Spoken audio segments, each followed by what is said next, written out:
I believe that there is a sweet spot at every budget in the watch market where you get significantly more watch than the price would suggest. So today, I'm going to give you 4 of my personal picks, one at each of a few different levels. So we're going to start with under $5,000, $10,000 to $20,000, $25,000 to $40,000, and then $50K and above. This is not going to be a list of what is popular, not what's currently in demand, and not what is good business for me to recommend to people, right?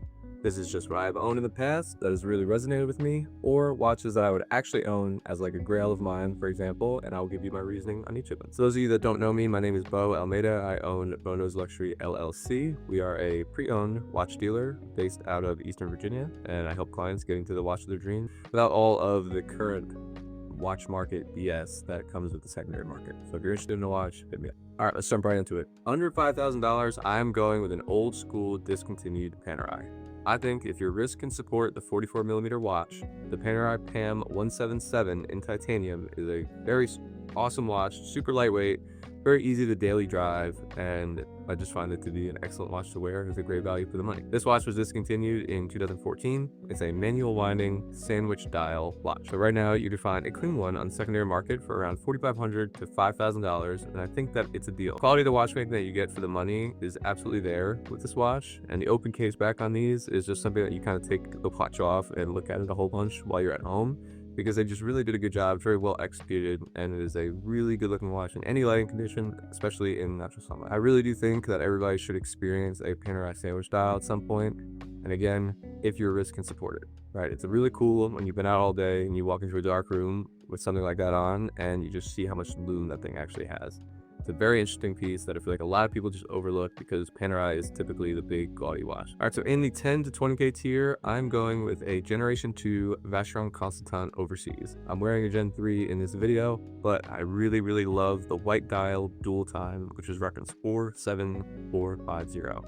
Awesome watch, love to that. Nobody really talks about the Gen 2 Overseas anymore just because everybody's chasing the current generation stuff, but I think VC really had something amazing going with these watches. Finishing is incredible. They're running a JLC based movement, so they're very accurate and they're fairly inexpensive to serve it. And it's just, I think, a design that Vacheron absolutely nailed.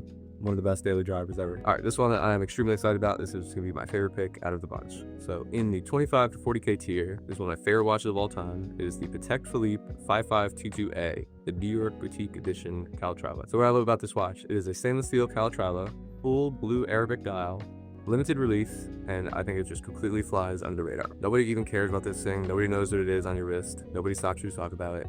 Every time I put one of these on, I know that I'm wearing something extremely special. And anybody that I've sold these watches to feels the same way. I really think this is like the elite ball knowledge watch that I think separates people who are just looking for hike the watches versus someone who is looking for something actually to connect with and watch that feels like it was made for them. All right, pick number 4. This is going to be the 50K plus tier, and really, once you're at this point, there's really no right or wrong answer anymore. If you're dropping 50 grand on a watch, you buy whatever the hell you want and just don't give a shit. But this is just going to be my pick based on what I really want to own. So I'm going with an Lange Söhne Odysseus, reference 563.179. This one really is a personal grail of mine. Love this watch. These Lange watches in this price range are just pieces that when you actually hold them in your hand, all you can really think of to say and what comes out of your mouth is just, holy shit.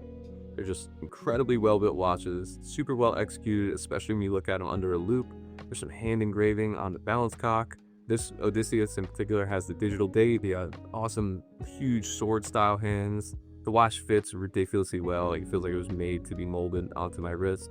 They're absurdly comfortable, and they feel like I said, they're made to wrap around you. In my opinion, these watches truly do look like what they're worth. You could tell that this is not a 20K or even a 30K watch. You could tell it's just something a little bit more, especially when you flip it over and you see the beautiful movement. And like I mentioned before with that hand engraved balance cock, that you could actually tell who did the hand engraving based on how it looks under a microscope. It's almost like the watchmaker's signature, which I just think is crazy cool. All right, so there we go. That was my list. These are 4 watches I would actually spend my own money on. A lot of it based on my own data and having actually owned these, and just ones that I would like to achieve owning one day. I really sat down and thought about this list, and I wanted to make sure I wasn't just picking things that I feel like would have been the obvious choice. If you were in the market for a new or used timepiece, feel free to hit me up. I can be found online at Bono's Luxury on Instagram or via bonosluxury.com, both of which will be in the description below. Thank you guys as always for watching, and I will catch you guys in the next video.